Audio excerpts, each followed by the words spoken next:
आप सभी को जय हिंद जोहार साथियों, स्वागत है।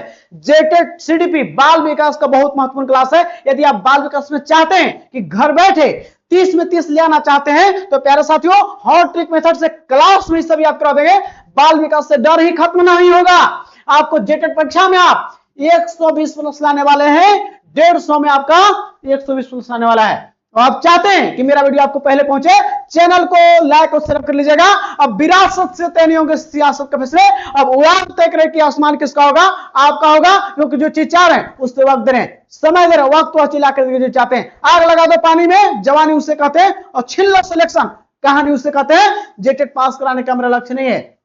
लक्ष्य जेटेट में 120 नंबर लाना, और शिक्षक भर्ती आएगा उसमें एक सीट आपका पक्का करवाएंगे। तो आपको हॉट ट्रिक मेथड से आप चाहते कि क्लास में सब बाल विकास आपका समझ में आ जाए तो आप जुड़े रहिए और सब्सक्राइब कर लीजिएगा, ताकि आप पास कर ही नहीं, आप 120 प्लस लाने वाले हैं। सवाल यहां पे है प्यारे साथियों, सवाल छप जाएगा।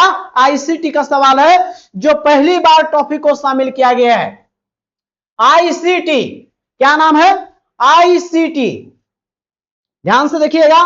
आईसीटी माने क्या होता है? इंफॉर्मेशन कम्युनिकेशन टेक्नोलॉजी, यानी कि डिजिटल शिक्षा शास्त्र। ये पूछ सकता है, लेकिन सवाल यहां पे है कि लाइव लर्निंग, लाइव लर्निंग का संबंध किससे है? पैसे तो लाइव लर्निंग कह देगा तो आपको इसको चारों ऑप्शन को समझाते हैं। पहले लाइव लर्निंग माने होता है जहां पे छात्र शिक्षक एक साथ जुड़ता है, वो होता है आपका है सिंक्रोनस लर्निंग, जो ऑप्शन भी सही हो जाएगा। लेकिन आपको हम यही डायरेक्ट ऐसे नहीं बताएंगे।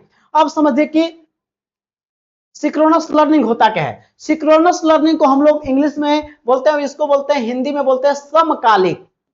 समकालिक क्या होता है? समकालिक माने होता है जहां पे छात्र और शिक्षक एक साथ जुड़ते हैं। छात्र शिक्षक एक साथ जुड़ते हैं, वो क्या कहलाता है? वो कहलाता आपका है समकालिक लर्निंग, या इसको बोलते हैं, इसी का उदाहरण लाइव लर्निंग बोलते हैं। लाइव लर्निंग यानी कि प्यारे साथी याद रखिएगा, लाइव लर्निंग जहां पे छात्र शिक्षक एक साथ जुड़ेंगे और आपके सवाल का जवाब तुरंत मिल जाएगा, ठीक है ना। तो आपको सिंक्रोनस लर्निंग कहे या लाइव लर्निंग कहे या आपको समकालिक कहे, तो ये तीनों एक ही चीज है जहां पे छात्र शिक्षक एक साथ जुड़ते हैं। समय की पाबंदी यहां पे होती है। एक इसी का भाई है ई लर्निंग, दो गो है। ई लर्निंग आपका दो गो है, एक आपका असिंक्रोनस और एक सिंक्रोनस। असिंक्रोनस क्या होता है? असिंक्रोनस माने असमकालिक। असमकालिक यानी कि एक साथ जुड़ना नहीं है, छात्र शिक्षक को एक साथ जुड़ने की जरूरी नहीं है। एक साथ जुड़ने की जरूरी नहीं है, याद रखिएगा, एक साथ जुड़ने की जरूरी है नहीं। इसमें इसी का उदाहरण रिकॉर्डेड क्लास, जो रिकॉर्डेड क्लास मिलता है, जो आपको हम कोई वीडियो अभी रिकॉर्ड कर देते हैं और उसको जब चाहे अपने सुविधा अनुसार आप देख सकते हैं। अपनी सुविधा किसमें होती है? असिंक्रोनस रिकॉर्डेड क्लास में। तो आप पूछ देगा असिंक्रोनस या असमकालिक। तो असिंक्रोनस इंग्लिश है और हिंदी असमकालिक है, जहां पे छात्र शिक्षक साथ जुड़ते हैं, और रिकॉर्डेड क्लासेस का उदाहरण बेहतरीन उदाहरण है, यहां तक देख लिए। तो इसका लाइव लर्निंग का आंसर कौन हो गया? ऑप्शन बी तो आपका सही हो गया। अब फ्लिप्ड क्लासरूम क्या है? ये सभी आईसीटी की पद्धतियां हैं, नया तकनीक वाला पद्धति है जिसमें फ्लिप्ड क्लासरूम का होता है। इसमें छात्र क्या करते हैं? घर पर वीडियो देखकर नोट्स बना लेते हैं। वीडियो देखकर क्या करते हैं? नोट्स बना लेते हैं। और क्या करेंगे क्लास में जाकर? क्लास में शिक्षक के साथ चर्चा करेंगे। शिक्षक के साथ चर्चा करेंगे इस पे जो नोट्स बनाए हैं। तो फ्लिप्ड क्लासरूम इंपोर्टेंट है, जहां पे घर पर वीडियो देखकर नोट्स बना लेते हैं और क्लास में शिक्षक के साथ चर्चा करेंगे। प्यारे साथियों आईसीटी की जो है ना, एक छप जाएगा आपका, इसलिए इसको जरूर देख लीजिएगा, न तो चूक जाइएगा तो आपके विरोधी आपके हार का इंतजार कर रहे हैं, आपके जलने वाले आपके हार का इंतजार कर, लेकिन उनका मस्तक भी झुकेगा, उनका अहंकार टूटेगा। बस तू शांत होकर अपनी मंजिल को बढ़ता चला जा। आज तू जमाने के आगे झुका, कल तेरे आगे पूरा आसमान झुकेगा, पूरा आसमान झुकेगा। चलिए तो अगले एक और इसी में है संकर शिक्षण। एक क्या होता है? ऑनलाइन और ऑफलाइन कक्षा का मिश्रण। ऑनलाइन और ऑफलाइन कक्षा का मिश्रण जिसमें दोनों हो, तो ये आपको ऑनलाइन ऑफलाइन कक्षा का मिश्रण क्या कहलाता है? दोनों हो, ऑनलाइन और ऑफलाइन दोनों, तो संकर शिक्षण। तो इसका सिंक्रोनस लर्निंग तो आपका आंसर हो गया, लाइव लर्निंग हो गया। तो आप इसी चीजों को पढ़िए, ऐसे आपको सभी चीजों को बाल विकास का दिमाग में घुसा देंगे कि और मेरा वीडियो देख लेते हैं तो पास करा देंगे। अब आप 120 नंबर लाना चाहते हैं तो मेरे कोर्स से आप जुड़ जाइए, आपको बेहतरीन ही बेहतरीन उसमें टेस्ट है और उसमें आपको टॉपिक वाइज टेस्ट मिलेगा जिससे आपकी तैयारी बेहतरीन हो जाएगी। चलिए अगले सवाल की ओर बढ़ जाते हैं। सवाल अगला है प्यारे साथियों, थोड़ा सा लंबा सवाल है, लंबा दिखने में लगता है लेकिन सवाल इजी है। ये दिखने में लगता होगा कि बड़ा, लेकिन है छोटा। कैसे छोटा है देखिएगा। नीट 2020 राष्ट्रीय शिक्षा नीति 2020 निम्नलिखित में से कौन सा प्रावधान नहीं सुझाता है। बोला कि नीप 2020 कौन सा प्रावधान नहीं सुझाता, नेगेटिव पूछा है कि नीप उसको नहीं मानता है, ये समस्या है। तो यहां पहला ऑप्शन है, प्रत्येक विद्यार्थी की विशिष्ट क्षमता को पहचानना और उसका बढ़ावा देना। बिल्कुल ये तो बात बोलता है कि उसकी विशिष्ट क्षमता को पहचानना है और उसका प्रोत्साहित करना है, बात सही है, पॉजिटिव वर्ड है। और यहाँ पे बी में है सृजनात्मकता का पर्याप्त ध्यान देना और तार्किक चिंतन करने के लिए नवाचारिता को बढ़ावा देना, प्रोत्साहित करना, पॉजिटिव वर्ड। सृजनात्मकता क्या होता है, कुछ नया करने की भावना, क्रिएटिव कराना, तो सही इसको बढ़ावा देगा। और आपको तार्किक चिंतन करने के लिए और आपको नवाचारिता के लिए और प्रोत्साहित करेगा, तो कहीं न कहीं आपका इसको बढ़ावा देता है नहीं।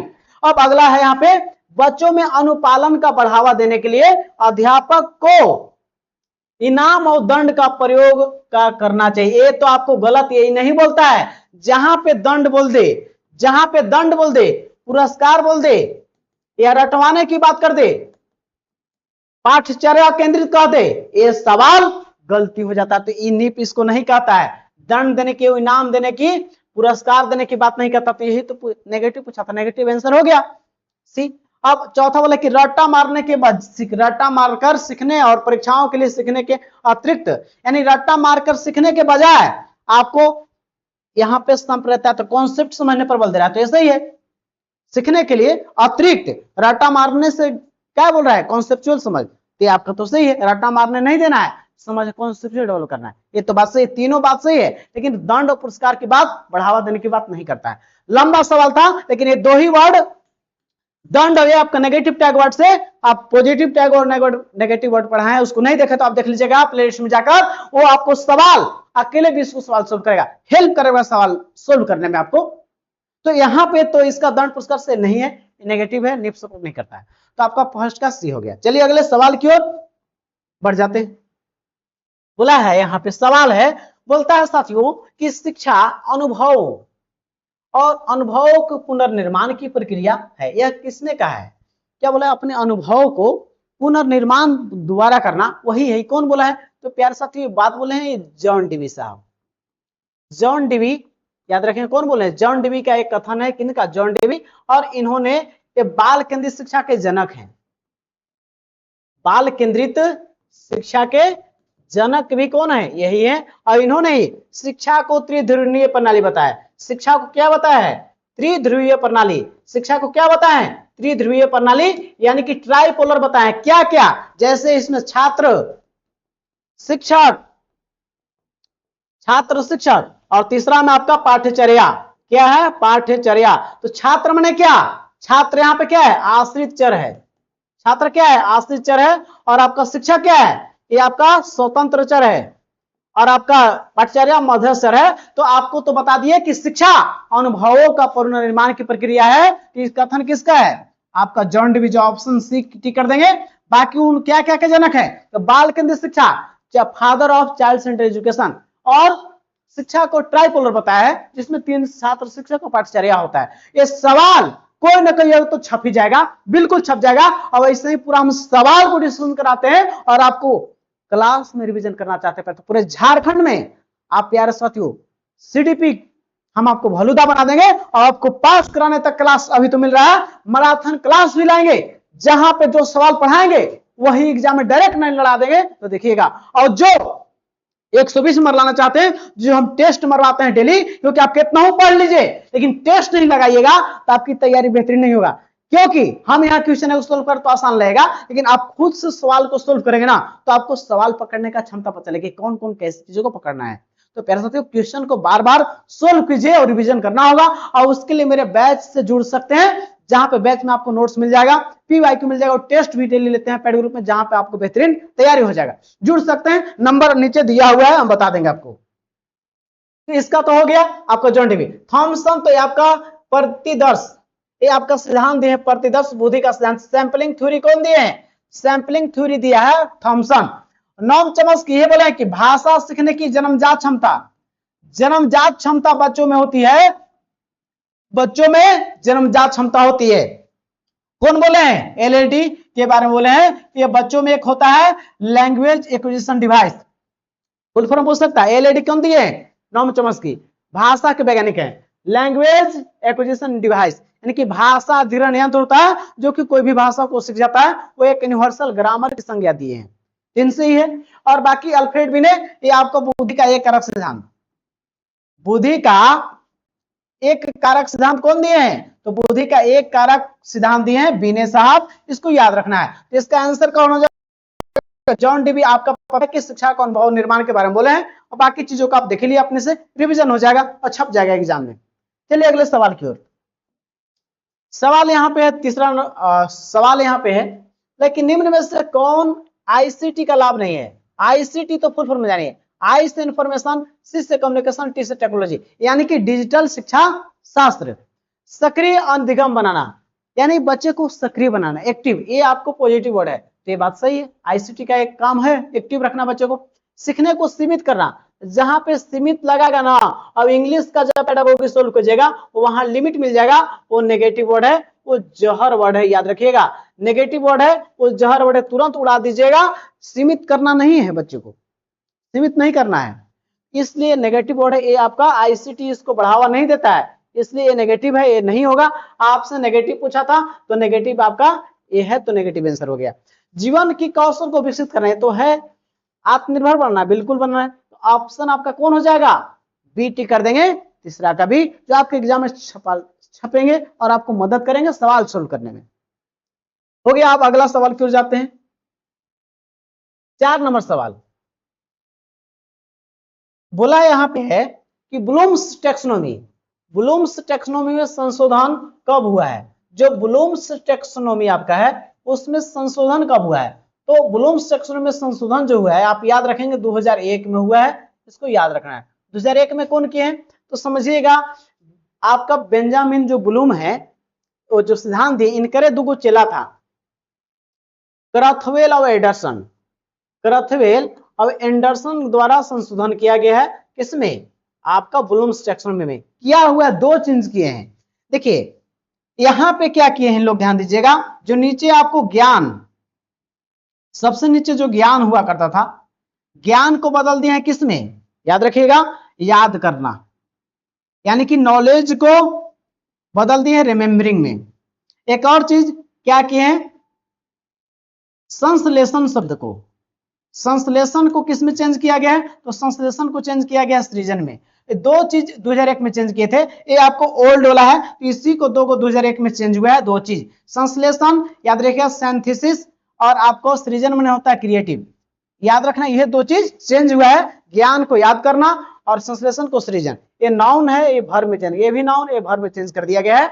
आपका क्रथवेल और एंडरसन चेंज किए हैं, ये 2001 में संशोधन किए हैं। अब ब्लूम्स टैक्सोनॉमी दिया कौन है? ब्लूम्स टैक्सोनॉमी कौन दिया है? तो दिए हैं जिसका नाम है, 1956 में एक पुस्तक छपा था, शैक्षिक उद्देश्यों का वर्गीकरण। शैक्षिक उद्देश्यों का वर्गीकरण नाम से एक पुस्तक छपा था, और इसी पुस्तक इतना अमेरिका में तहलका मचा दिया, इतना प्रभावित किया, क्योंकि बच्चों को कैसे पढ़ाना है, सवाल कैसे निर्माण करना है, तमाम चीज लेसन प्लान जो करता है बीएड में पढ़े होंगे डीएलएड में, तो वहां पे चीजों को बताया गया है, सवाल निर्माण। इसके वजह से पूरा अमेरिका में तहलका मचाई पुस्तक, और इसी को हम लोग बोलते हैं ब्लूम्स टैक्सोनॉमी। ब्लूम्स टैक्सोनॉमी जिसको दिए हैं बेंजामिन ब्लूम। बेंजामिन ब्लूम जो आपका अमेरिका के वैज्ञानिक हैं, बेंजामिन ब्लूम द्वारा दिया गया है 1956, लेकिन करे दुगो चेला क्रथवेल एंडरसन इसमें संशोधन कर दिया। कब ये डेट है? तो आपका 2001, याद रखना है, छप सकता है, याद रखिएगा। चलिए अगले सवाल की ओर। यहां पे सवाल है, देखिएगा, बोला है कि ब्लूम्स टैक्सोनॉमी के उच्च स्तरीय कौशल का उदाहरण क्या है? सबसे पहले ब्लूम्स टैक्सोनॉमी की बात करें तो ब्लूम्स टैक्सोनॉमी जो आपका है, ब्लूम्स टैक्सोनॉमी की बात करें तो यहां पे इसको समझना आपको है कि ब्लूम्स टैक्सोनॉमी में जो आपका 3 भाग की बात करते हैं। एक होता है संज्ञानात्मक पक्ष की, संज्ञानात्मक पक्ष की जिसको बोलते हैं कोग्निटिव इफेक्ट। एक होता है भावात्मक पक्ष है, और एक होता है क्रियात्मक पक्ष साइकोमोटर। तो इस संज्ञानात्मक पक्ष को जो है ना ये 6 भागों में बांटे हैं। अब इसी में जो है ना इसी में उच्च स्तरीय कौशल ये सब का बात आता है। तो संज्ञानात्मक पक्ष 6 कौन कौन है समझ लीजिए। यहाँ पे सबसे पहले ज्ञान था, उसके बाद समझ के बाद अनुप्रयोग, 3 गो हो गया। अनुप्रयोग के बाद क्या होगा, अनुप्रयोग के बाद विश्लेषण, और विश्लेषण के बाद संश्लेषण, और संश्लेषण के बाद ऊपर मूल्यांकन। इसको याद रखना है। ये 6 चरण की बात करते थे आपका, ये 6 गो ही वो है आपका। अब इसी में सबको बांटेंगे हम, 6 है ना दिख रहे हैं, ठीक है। अब इसमें 2 गो आया विद्वान आदमी, बोल दे कि ज्ञान जो है ना याद में बदल दिया है 2001 में, और आपको संश्लेषण को बदल दिया है सृजन में। संश्लेषण किस बदला है, सृजन बदल दिया है। और जो ऊपर वाला जो 3 गो है तो अब क्या हो गया, संश्लेषण आपका मूल्यांकन तो आपका ऊपर है,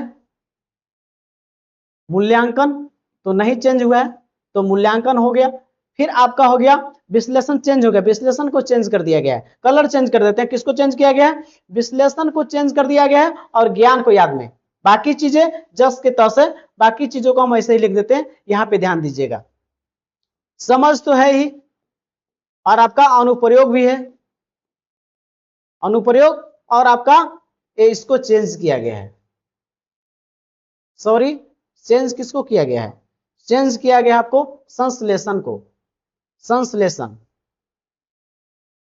किसमें, सृजन में सबसे ऊपर है। और आपको ज्ञान को किसमें बदल दिया है, याद में।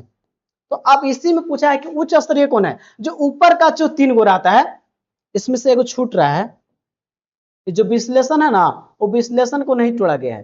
तो विश्लेषण जो है ये ऊपर का जो 3 गो है ना और नीचे का 3 गो है, नीचे वाला 3 गो जिसको बोलते हैं लो ऑर्डर LOTS, और ऊपर वाला को बोलते हैं HOTS। ऊपर वाला क्या बोलते हैं, HOTS। नीचे वाला 3 गो जिसको क्या बोलते हैं, लो ऑर्डर थिंकिंग स्किल, निम्न स्तरीय। और आपको ऊपर वाला जो 3 गो है हाई ऑर्डर थिंकिंग स्किल, जो कि आपको चेंज किया हुआ। और पुराना पूछेगा तो यहाँ यही तीनों है, LOTS लो ऑर्डर थिंकिंग स्किल, और आपको हाई ऑर्डर थिंकिंग स्किल। और चेंज करके पूछेगा तो वही संश्लेषण के जगह पे 1 2 3 4 5 6 यही चीजें हैं, और कुछ ही नहीं है। तो आपसे पूछा है कि कौन उच्च स्तरीय कौशल है, उच्च स्तरीय कौशल कौन है, तो आपका समझ याद करना तो है नहीं, निम्न में है, ये भी निम्न में है और ये भी निम्न में है। तो उच्च में कौन है प्यारे साथियों, सृजन करना जो है उच्च स्तरीय कौशल में आता है। ऊपर वाला 3 वो क्या में आता है, उच्च स्तरीय कौशल में। तो आपका किसको टिक कर देंगे, ये आपको सृजन को। थोड़ा सा डीप क्वेश्चन गया था ना, तो आपको आसान, लेकिन फिर भी ये सवाल आपको याद हो जाएगा, बार बार रिवीजन कीजिएगा। कुछ नहीं है, पुराना था और 2 चेंज हुआ, ज्ञान को याद में और संश्लेषण को सृजन में। तो ऊपर वाला 3 हो गया हाई ऑर्डर थिंकिंग स्किल, नीचे वाला लो ऑर्डर थिंकिंग स्किल। बस हो जाएगा, डरना नहीं है, डरने के लिए आप नहीं बने, सब सवाल याद हो जाएगा आपका। और संज्ञानात्मक पक्ष को ही 100 भाग में बांटा गया है। चलिए यहाँ पे सवाल 6 नंबर क्या कहता है, बोल रहा है, बोला कि समान शिक्षा यानी कि इंक्लूसिव एजुकेशन किस सिद्धांत पर आधारित है। भेदभाव तो जहां समावेशी शिक्षा आएगा तुरंत उड़ा देना, भेदभाव की बात ही नहीं करता, समानता समान अवसर की बात करता है। एक छत के नीचे समान वालों को विशेष वालों को पढ़ाना है। तो यहाँ पे बोल रहा है समान अवसर, जी बिल्कुल, और सहभागिता यानी कि सबकी। जी आपको ऑप्शन भी टिक कर देंगे। प्रतिस्पर्धा कंपटीशन की बात कर रहा है, नेगेटिव वर्ड है। अलगाव ये सभी नेगेटिव का वर्ड है, जहां मिलेगा उड़ा देना है। और समावेशी शिक्षा में देखते तो इसको उड़ा देना है, कर दे, होगा ही नहीं। समावेशी शिक्षा समान अवसर की बात करता है, सबके एक साथ। तो आपको यहाँ पे हो गया शिक्षा बी। चलिए अगले सवाल की ओर, रचनात्मक आकलन। रचनात्मक आकलन, रचनात्मक आकलन की बात करें यानी कि बात करें फॉर्मेटिव असेसमेंट का, फॉर्मेटिव असेसमेंट की बात कर रहा है। यानी इसको बोलते हैं क्या होता है, ये टीचिंग लर्निंग के दौरान, टीचिंग लर्निंग प्रोसेस के दौरान होता है। यानी कि पढ़ाने के शिक्षण के दौरान